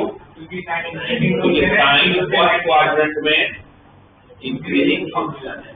ये भी तो देखना पड़ेगा कौन से क्वाड्रेंट की बात करें। तो फर्स्ट क्वाड्रेंट में साइन कैसा है, एंगल इंक्रीज किया होगा तो वैल्यू भी, इसीलिए साइन 45 डिग्री साइन 30 से बड़ा होगा, 1/√2 से तो बड़ा ही होता है। और फिर हमने अगर cos अप्लाई करूंगा तो इनइक्वालिटी चेंज हो जाएगी। क्यों चेंज हो जाएगी? फर्स्ट क्वाड्रेंट में cos डिक्रीजिंग, इसलिए कौन सा एंगल की बात हो रही है और कौन सा क्वाड्रेंट की बात हो रही है उसके हिसाब से आप लोग कन्वर्जन कर सकते हैं। अब मन में ये डाउट आ सकता है कि सर अगर ये तो चलो आपने बताया, समझ आ रहा है थोड़ा बहुत कि भाई एक ही एंगल में एक ही क्वाड्रेंट में तो कंपेयर कैसे किया जाए, पर अगर मेरे को कल उसकी अगर सर ऐसा पूछ ले कोई कि cos 2 और cos 23 डिग्री में अगर मुझे चेक करना कि कौन बड़ा कौन छोटा, या मैं जब यहाँ पर इनइक्वालिटी अप्लाई करूंगा, जैसे ये 23 डिग्री 2 रेडियन तो छोटा होगा है ना, तो cos अप्लाई करोगे तो ये इनइक्वालिटी सेम रहेगी कि चेंज होगी? तो अभी आप कुछ नहीं बोल सकते, बोला 3 जो भी छोटा, भी कुछ नहीं बोल सकता। मैं इसलिए कुछ नहीं बोल सकता बिकॉज 23 डिग्री और 2 रेडियंस में तो सेम क्वाड्रेंट में नहीं है। वो हर क्वाड्रेंट में वो अपनी बिहेवियर भी तो चेंज करता है। फर्स्ट क्वाड्रेंट में डिक्रीज है और फर्स्ट और थर्ड क्वाड्रेंट में एंगल को थोड़ी आप कंपेयर कर सकते हो, थर्ड में इंक्रीज होता है। इसलिए पहले तो अगर अलग अलग क्वाड्रेंट में एंगल है तो उसको पहले तो सेम क्वाड्रेंट में लाना पड़ेगा, राइट। तो उसके लिए आपको वापस कन्वर्जन आना चाहिए। 2 रेडियन मतलब कितना डिग्री, कितना चाहिए, 114 डिग्री, 32 मिनट 44 सेकंड है ना। 1 रेडियन में उसको 2 से मल्टीप्लाई किया, ये आप लोगों का डिग्री है। ये कौन सा क्वाड्रेंट, सेकंड क्वाड्रेंट। इसको कौन से क्वाड्रेंट में लाना, या तो सेकंड को फर्स्ट में लिया तो फर्स्ट को सेकंड में ले जाओ, पर फर्स्ट को सेकंड में कैसे ले जाओ। आप एंगल को छोटा बना तो बड़ा तो नहीं बना सकते, इसलिए इसको तो कुछ नहीं कर पाऊंगा। इसको मुझे सेकंड क्वाड्रेंट में ले जाना है। कैसे ले जाना, cos 114 को 114 cos 90 to 90 to 1 plus 20। अगर इसको अगर सेकंड क्वाड्रेंट में ले जाना है तो कैसे करेंगे, 180 डिग्री में से 90 में कभी भी प्लस माइनस नहीं करने का। इसलिए नहीं करने का क्योंकि 90 के साथ कुछ भी प्लस माइनस करोगे तो cos नहीं रहेगा। फिर 90 into 1 होगा तो cos का क्या हो जाएगा, sin हो जाएगा। इसीलिए हमेशा 180 में से माइनस करने का। अगर सेकंड क्वाड्रेंट की बात हो रही है तो 180 डिग्री में से अगर मैं 114 डिग्री 32 मिनट 44 सेकंड को माइनस करता हूँ तो इसमें से माइनस तो कर नहीं पाऊंगा, तो क्या करेंगे, क्या लिखेंगे, 179 degree 59 minute 60 second minus 114 degree 32 minute 44 second. इसमें से इसको माइनस किया, कितना बचा, 60 में से पहले तो 44 गया तो 60, 59 में से 32 गया तो 27 और 129 में से 114 गया तो 35 65 ना, सही है। कितना डिग्री हुआ, 65 डिग्री 27 मिनट 16 सेकंड। तो ये 26 से तो बड़ा है। अब अगर मैं cos अप्लाई करता हूं तो मेरी इनइक्वालिटी की साइन चेंज होगी, सेम रहेगी, चेंज होगी क्योंकि दोनों ही कौन से क्वाड्रेंट में, और फर्स्ट क्वाड्रेंट में cos क्या डिक्रीजिंग फंक्शन। इसलिए जब मैं cos अप्लाई करूंगा तो cos 23 degree is greater then cos 65 degree 27 minute 60 second. तो ओरिजिनली ऐसा हो गया कि cos 23 डिग्री जो होगा वो cos 2 से बड़ा, क्योंकि 23 डिग्री तो फर्स्ट क्वाड्रेंट नहीं। अब 2 रेडियन जो था वो तो 2 रेडियन को जो हमने डिग्री में कन्वर्ट किया तो कौन से क्वाड्रेंट में था, सेकंड क्वाड्रेंट में था, राइट। तो सेकंड क्वाड्रेंट और फर्स्ट क्वाड्रेंट को कंपेयर कर नहीं सकते क्योंकि आपका जो बिहेवियर है वो एक एक क्वाड्रेंट की तरह अलग अलग है। इसलिए मुझे दोनों एंगल को कौन से क्वाड्रेंट में लेके आना पड़ेगा, पहले फर्स्ट, या तो दोनों को सेकंड में। तो इसको तो सेकंड में लेके नहीं जाना, तो मेरे पास ऑप्शन यही है कि इसको मैं किस में ले आऊं, फर्स्ट में लिया। और बात इसकी हो रही थी cos की, हम cos को देख रहे थे ना,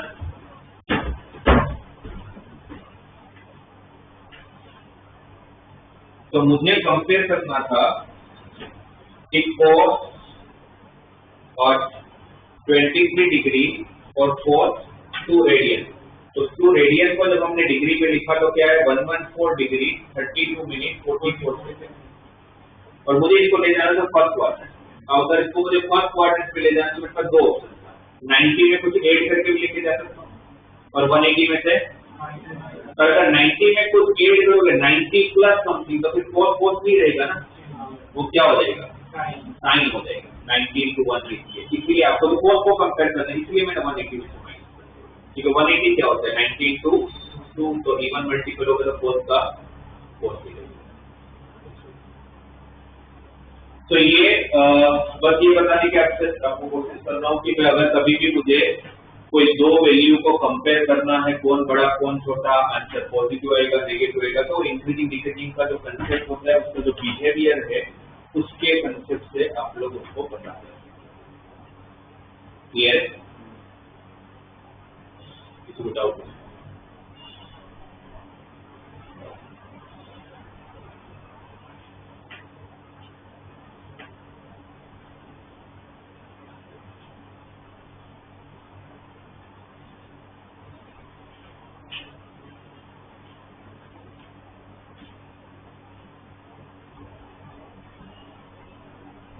फोर 3 माइनस 10 3, आप लोगों के हिसाब से इसका आंसर पॉजिटिव होगा नेगेटिव? 4 3 माइनस 10 3, बताओ इसका आंसर पॉजिटिव या negative?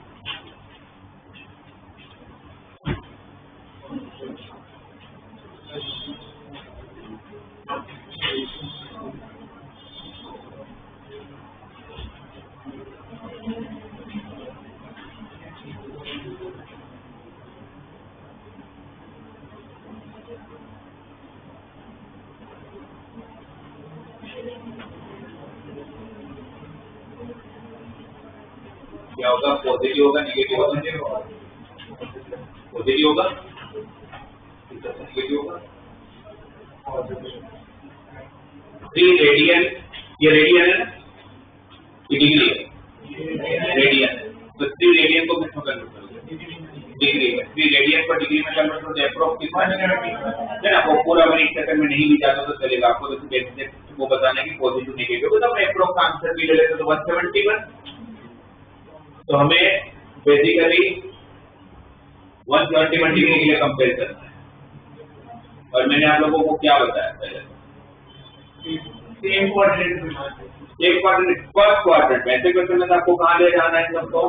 First quadrant. First quadrant में मुझे रिलेशन पता है कि 0 से 45 के बीच में 4 बड़ा होता है, 45 से 90 के बीच में 10 बड़ा होता है। इसीलिए आप क्या करोगे, हमेशा गिवन एंगल को पहले कन्वर्ट कर लोगे किसी में फर्स्ट क्वाड्रेंट में, एक्यूट एंगल में। तो क्या करोगे 171 डिग्री को? 180 डिग्री माइनस 90 डिग्री, 171 के बीच में तो 180 माइनस 90 होगा ना। और 180 है तो कॉस का कॉस कौन सा quadrant? Second quadrant. Second quadrant में कॉस नेगेटिव या पॉजिटिव? नेगेटिव। तो माइनस 49 होगा। 180 तो 10 का 10, कौन सा क्वाड्रेंट? सेकंड क्वाड्रेंट में 10, तो माइनस माइनस, तो क्या हो गया? 10 9 डिग्री। क्या बना यहाँ पर? 10 9 डिग्री माइनस 49 डिग्री। अब यहाँ पहुंचा। अब बताओ पॉजिटिव होगा नेगेटिव?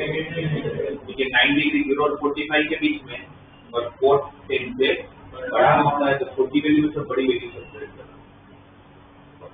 एक चीज हमेशा दिमाग में डाल दो, जब भी आप लोगों के पॉजिटिव नेगेटिव का, तो first of all always convert given angle into first quadrant into acute angle.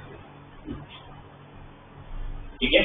और आपको जब भी ऐसा क्वेश्चन आएगा तो हमेशा टेन कोड के बारे में पूछेंगे, साथ में साइन कोड के बारे में पूछेंगे, या तो सेक कोसेक के बारे में पूछेंगे। आप बोलोगे सर आपने सेक कोसेक तो बताया नहीं, कि मुझे लगा कि मुझे बताने की जरूरत नहीं, इसलिए नहीं बताया। क्यों नहीं बताया मुझे बताओ, आप लोग बताओ।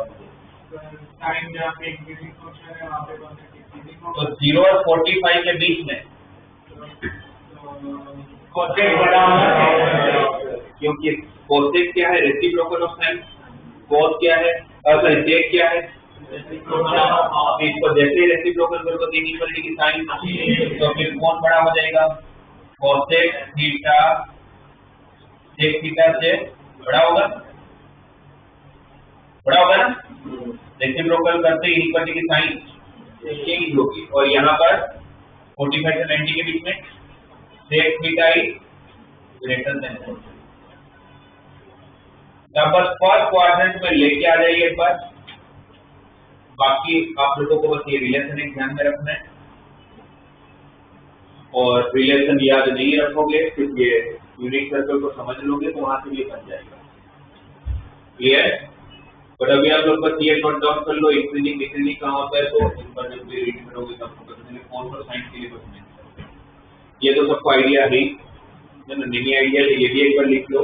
इंक्रीजिंग फंक्शन किसको बोलते हैं, डिक्रीजिंग फंक्शन किसको बोलते हैं, कौन से क्वाड्रेंट में कौन इंक्रीज होता है कौन डिक्रीजिंग होता है वो पता कर लो, और 0 से 40 पर 45 से 90 के बीच में क्या लिखना है।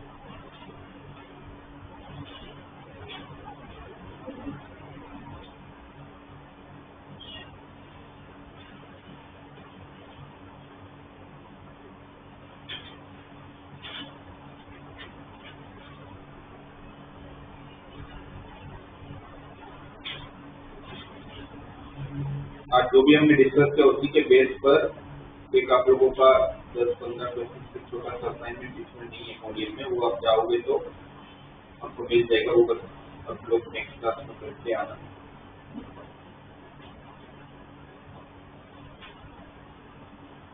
तो आप लोगों ने ट्रिग्नोमेट्री का फर्स्ट डीपीपी और सेकंड डीपीपी तो सबने कंप्लीट कर रखा है, तो चेक कर लेना फर्स्ट डीपीपी और सेकंड डीपीपी आपका कंप्लीट हो जाना चाहिए अभी तक।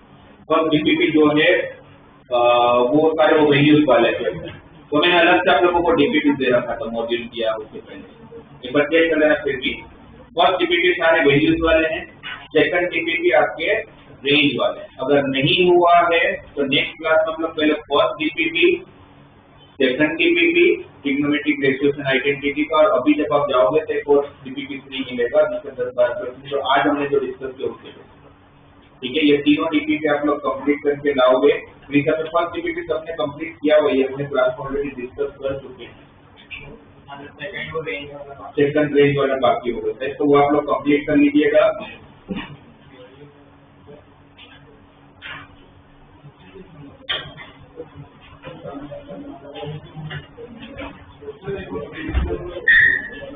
Page number trigonometric ratios and identity का पेज नंबर, या फिर